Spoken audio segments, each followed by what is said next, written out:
Sup again, or for the first time, I don't know. And welcome to a random review, where today I am breaking new ground, because for the first time in this illustrious series, and on my channel in general, I am reviewing a Marvel Studios movie.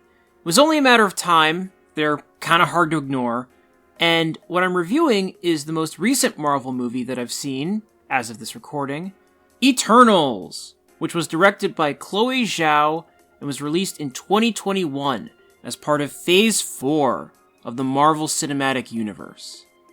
This movie is about a group of celestial warriors from another world called the Eternals, who have been living on Earth for thousands of years with the sole purpose of eliminating vicious creatures called deviants so that they can't attack any humans. All of the Eternals are biologically immortal, they do not age, and they have incredible powers. And the reason that they didn't do anything when Earth was attacked all those times in the previous movies is that they were told by their god, Arishem, never to interfere with human conflicts, unless it specifically involved a deviant. And one day, in the present time, they discovered that the deviants, who they thought had gone extinct, have returned and killed one of the members of their group. So now they have to reunite and work together to figure out why the deviants are back and stop the world from getting destroyed as a result of the deviants being back. Eternal's selling point is that it's a bit of a departure from some of the other Marvel movies that came before it. For one thing, it has a very large cast for an origin story. It introduces 10 main characters at the start of the film, which is a lot, and that cast is rather diverse, more than any of the MCU movies that came before it. It features a hero that communicates through sign language. It features a male hero that's openly gay. It features the first MCU hero played by a South Asian actor. It features a hero played by an actual teenager, and so on. And the cast is pretty star-studded. It's not a bunch of nobodies playing these roles. It's people like Angelina Jolie and Salma Hayek and Kumail Nanjiani. What really makes Eternals stand out, though, is that it's slower than the movies that came before it. Eternals puts a big emphasis on character development. It really digs into the emotions of what everyone is feeling, and what their thoughts are, and what they think about the mission that they're about to embark on, if they even want to embark on it at all. There are multiple flashbacks in the movie about why people feel the way they feel. There are long sequences in this where there isn't any fighting going on, where it's all about the setup to the fighting. This is not as action-packed as some of the other MCU movies. In fact, there's so much emphasis on characterization that Eternals is the answer to a trivia question, because Eternals is the first MCU movie to ever have a sex scene in it. Granted, it's the shortest, least involved sex scene you'll ever see in your life, but hey, it's in there. No pun intended. What I think is worth mentioning about Eternals, which you might already be aware of if you're familiar with the MCU, is that critics really didn't like this movie when it came out. This was the 26th movie off the Marvel Cinematic Universe assembly line, and of the first 26 MCU movies, none got worse reviews than this. By aggregate, Eternals is considered one of the worst MCU movies ever. It's one of the very few that critics decidedly panned. And so, when I watched this at home, I came in with very low expectations. Because while I am a fan of these movies, they're not the be-all and end-all to me. It's hard not to see the cracks in them when you've watched dozens of them. And so, with this one, which was purportedly maybe the worst of them all, I was kind of watching out of obligation more than anything, because these movies are all interconnected, and I felt like I had to see this in order to know who these characters were down the line. And yet, the funny thing is that I didn't hate this movie at all. In fact, I liked it for what it is. I really got into the backstory and the lore of the Eternals. There's a really cool twist that comes halfway through the movie, and without giving too much away, you find out that the Eternals are partly responsible for the thing that's threatening the world, and that if they stop this threat, it will come at the cost of billions of other lives throughout the universe. And so it creates this ethical dilemma where no matter what they do, people are going to die as a result of their actions. And in fact, the most pragmatic choice they could make, the one involving the least amount of deaths, would be to do nothing and let the Earth get destroyed. And I found that element of this story to be really unique. I like that the conflict is not as simple as, well, we'll just stop the villain and everything will be perfectly fine and things will go back to normal now. No, there are consequences to what they're doing. They actually have to talk out if saving the world is the right thing to do. The villain in this is actually rather nuanced. You can totally see where they're coming from. You can totally see why they're doing what they're doing. And so, even though the movie is slow at times, I enjoyed seeing these characters marinate over the choice that they have to make. Another thing I really liked about the movie is the fight scenes.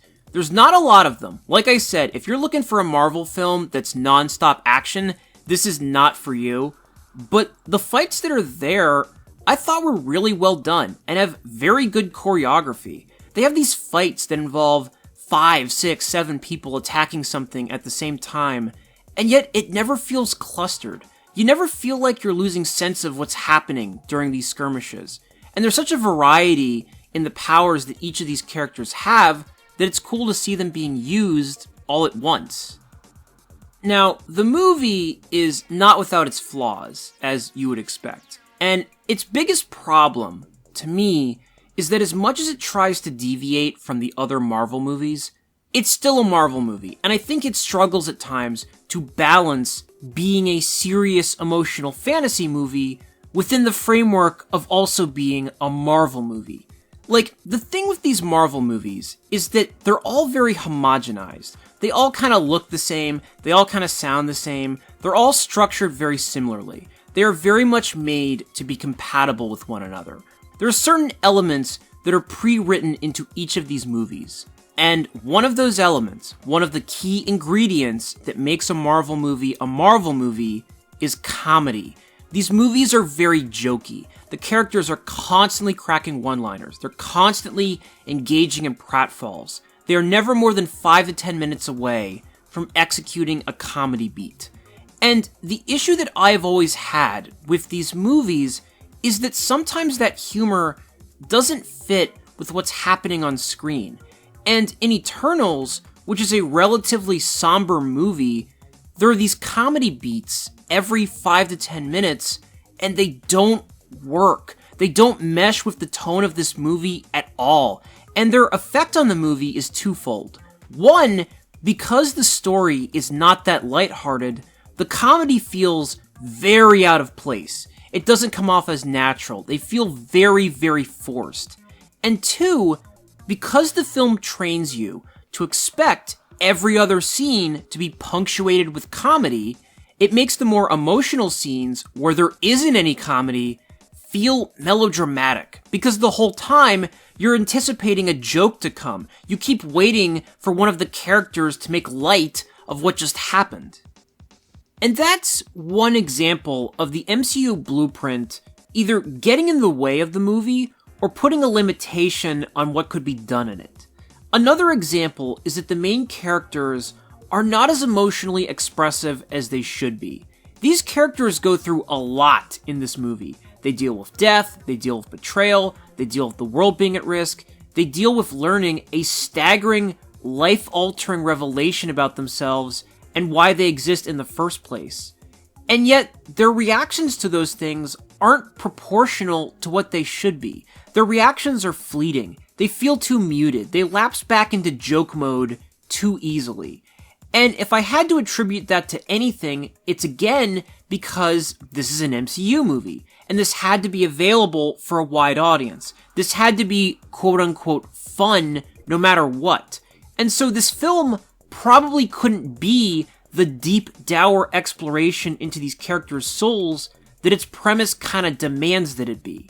It's why the dialogue in this is also hit or miss. The dialogue isn't terrible, mostly, but it's very basic. It's the kind of dialogue that you'd expect in a movie that's designed to be accessible to lots of people, including young people.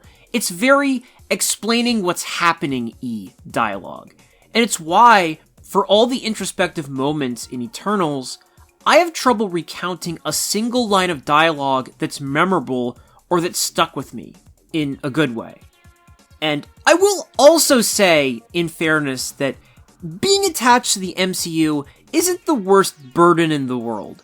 This film had a $200 million budget, which was twice as large as the Batman movie that would come out a couple months later. Would Eternals have gotten a $200 million budget if it wasn't attached to the MCU? No. And in fact, it probably wouldn't have been made in the first place. So, it is what it is. But that doesn't mean there aren't complications that come with making a movie like this within this series of other movies. Beyond that, there are some general areas where Eternals isn't executed all that well, such as the fact that the movie is a bit ham-fisted at times. For instance, there is a scene in this movie in which one of the characters heads to the site of a famous real-life tragedy right after it happened, and the character falls to their knees in the rubble and they start weeping and they go, "I did this. It was me. I killed them. But the people who really did this, they're not worth saving. They're not worth saving." And I watched that scene and I thought, can we be a little less heavy-handed in our messaging? It's like something Michael Bay's Transformers would do. It doesn't need to be in this movie at all. And one more thing that didn't need to be in the movie is the sentient deviant character in the film. Most of the deviants are like giant demon lizards, but there's one that can talk, and the film doesn't really do anything with the character. And honestly, it would have been better off not having that character in the movie at all, especially since its dialogue is also not great. It could have been cut out of this, and no one would even miss it. So, suffice to say, Eternals is rather uneven. But it's uneven in the way that a lot of MCU movies are uneven. And I would go so far as to say that I think, and this is me speculating, but I think the reason this was so maligned when it came out, compared to other MCU movies, is that it's slow. And so all the things that aren't great about it kind of float to the surface more than they would have if this was a typical Marvel movie that was going way faster. You can spot the warts easier. But to me, Eternals is not the giant step down from the rest of the series that you might imagine it to be. I mean, I went into this expecting it to be lousy, and yet I enjoyed most of it. I didn't mind that it was slower, and I liked the fight scenes and the fact that the character's existence is a bit complicated. I appreciated that this movie was willing to brush up against what it could do as an MCU movie. And if you're a big fan of these movies, I think there's a better chance than not that you'll dig this and see it as a worthy installment of this franchise. That doesn't mean there aren't clunky aspects to this, or that this couldn't have been tightened up a bit, because it could have.